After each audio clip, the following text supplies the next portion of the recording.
प्यारे बच्चों, आज हम महत्तम समापवर्तक के बारे में सीखेंगे।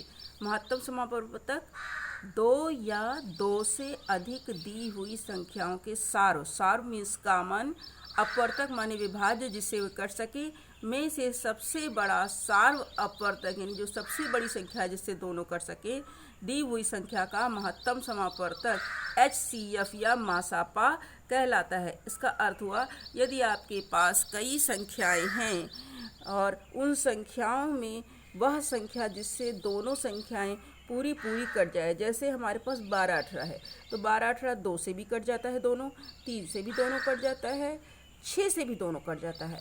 तो यानी ये दोनों संख्याएं पूरी किससे विभाजित हो सकती हैं? 6 से, और 6 से बड़ी कोई संख्या नहीं है जिससे दोनों ही संख्याएं विभाजित हो सकें।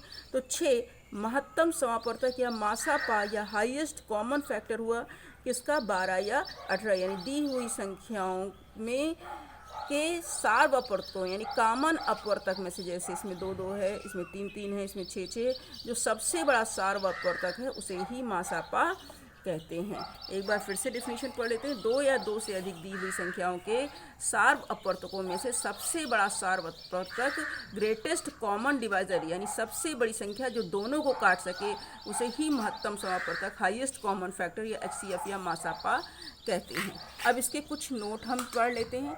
ऐसी संख्याएं जिनके मासापा 1 हों उन्हें सह अभाज्य या को प्राइम संख्या कहते हैं, जैसे 4 या 9।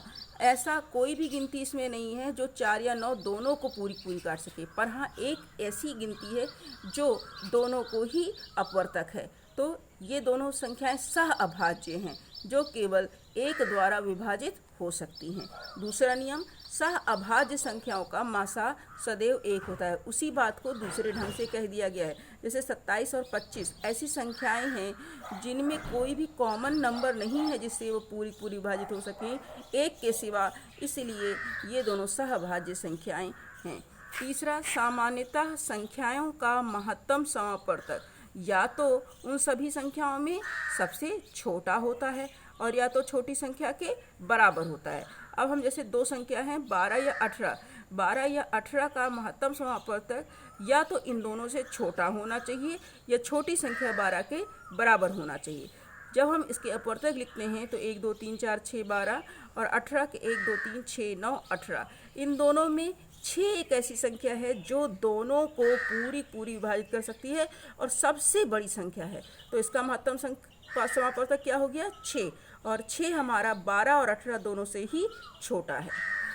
इसी तरह से एक और उदाहरण लेते हैं, 8 और 16। 8 और 16 के यहाँ अपवर्तक लिखे। 8 1 2 4 8 से कट सकता है पूरा, और 16 हमारा 1 2 4 8 16 से पूरा विभाजित हो सकता है। अब हम जब देखते हैं कि दोनों में कॉमन कौन सी गिनतियाँ हैं जो पूरा दोनों को काट सकती हैं, तो 1 दोनों को काट सकता है 8 16, 2 दोनों को काट सकता है, 4 दोनों को पूरा काट सकता है, और 8 दोनों को पूरा काट सकता है। इसके बाद हमारी कोई संख्या नहीं है। 8 यही सबसे बड़ी कॉमन संख्या है जो 8 और 16 को पूरी विभाजित कर सकती है। 8 हमारा क्या हुआ? इन दोनों का महत्तम समापवर्तक, और ये किस तरह से हुआ? छोटी संख्या के बराबर हुआ, यानी दी हुई संख्याओं से या तो छोटा होगा या छोटी संख्या के बराबर होगा। दो तरह से आपको मासापा प्राप्त हो सकते हैं। महत्तम समापवर्तक ज्ञात करने की विधियां, दो विधियां हैं। गुणनखंड विधि। गुणनखंड विधि में पहले हम संख्याओं के अभाज्य गुणनखंड लिख लेते हैं और जो उनमें कॉमन होता है उसको उतार के लिख लेते हैं और उनका गुणन ही मासापा होता है। चलिए देखते हैं। जैसे हमारे पास ये संख्याएं हैं 48 64 और 72। 48 64 और 72 में देखते हैं इन तीनों का जब गुणनखंड लिखते हैं तो इन तीनों में 2 है, यहाँ पे 2 उतार दिया। फिर इसका गुणनखंड ये इन तीनों में फिर 2 आ गया, इसको उतार लिया। फिर इन तीनों ही गुणनखंडों में तीनों संख्याओं के गुणनखंड में 2 फिर एक बार उपस्थित है तो इसको नोट कर लिया। अब इसके बाद यहाँ 2 है तो नीचे हमारे पास कोई 2 नहीं है। ऊपर 3 है तो यहाँ पे कोई 3 नहीं है, तो जो कॉमन होता है उसे उतारना है, यानी ये यह। तो कितना हुआ? 2 दूनी 4 दूनी 8, तो इसका महत्तम समापवर्तक कितना हो गया? 8, यानी संख्या 48 64 और 72 का महत्तम समापवर्तक 8 है। नियम फिर से एक बार दोहरा देते हैं। तीनों संख्याओं के गुणनखंड लिख लीजिए। जैसे 48 के गुणनखंड 2 दूनी 4 दूनी 8 दूनी 16 3 48, इस तरह से। इसी तरह से 64 के और 72 के। फिर गुणनखंड लिखने के बाद जो तीनों में उपस्थित हो, जैसे 2 2 2 ये तीनों में है, ये 2 तीनों में है, ये 2 तीनों में है। अब यहाँ पे 2 है इन दोनों में, तो यहाँ नहीं है तो इसको नहीं लिख सकते। यहाँ 3 है तो बीच वाले में हमारा कोई 3 नहीं, तो इस तरह से नहीं लिख सकते। तो इसको गुणा करेंगे तो 2 2 दूनी 4 दूनी 8, यही महासापा हुआ। अगला हमें उदाहरण देखते हैं, जैसे 15 और 45 का। सबसे पहला नियम क्या था, गुणनखंड लिख लो।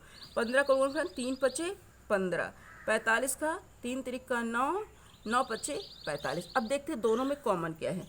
तो ये हमारा दोनों संख्याओं में 3 3 उपस्थित है। यहाँ 5 है तो हमारे पास नीचे भी एक 5 है, तो ये हो गया दोनों में हमारा 5। तो 3 गुणे 5, यहाँ 3 है ऊपर कोई 3 नहीं, तो ये नहीं उतर सकता।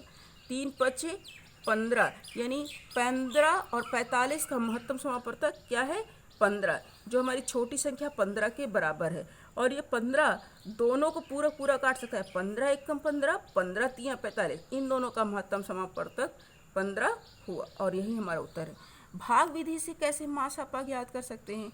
हमारी जैसे दो संख्याएं दी हुई हैं, तो पहले हम छोटी संख्या जैसे 306 से 630 को हमने भाग दिया। 306 दूनी 612, कितना बचा, 18। अब जो हमारा भाजक था पहले, उसको हम फिर यहाँ पर भाग देंगे। 18 से हमने 306 को भाग दिया, तो ये कटने पर 17 बार ले जाने पे पूरा पूरा कट गया। यानी 18 वह संख्या है जिससे 306 और 630 पूरी कट सकती हैं। इस दोनों का महत्तम समापवर्तक 17 हुआ। अब 3 संख्याएं दी हुई हैं, तो आप क्या करोगे, जैसे 671, 781, 1441 का महासापा। तो पहले दो छोटी संख्या होता है, जैसे हमने 671 लिया और 781। 671 से 781 को जब भाग दिया तो आया एक कम 671, कितना बचा घटाने पर, 110। अब इस 110 जो हमारा शेषफल बचा है, इससे प्रथम भाजक को भाग देंगे, यानी यहाँ वाली संख्या को उठाएंगे। तो 110 से जब 671 को हमने भाग दिया तो 6 चक्कर ले गए, तो कितना बचा, 660।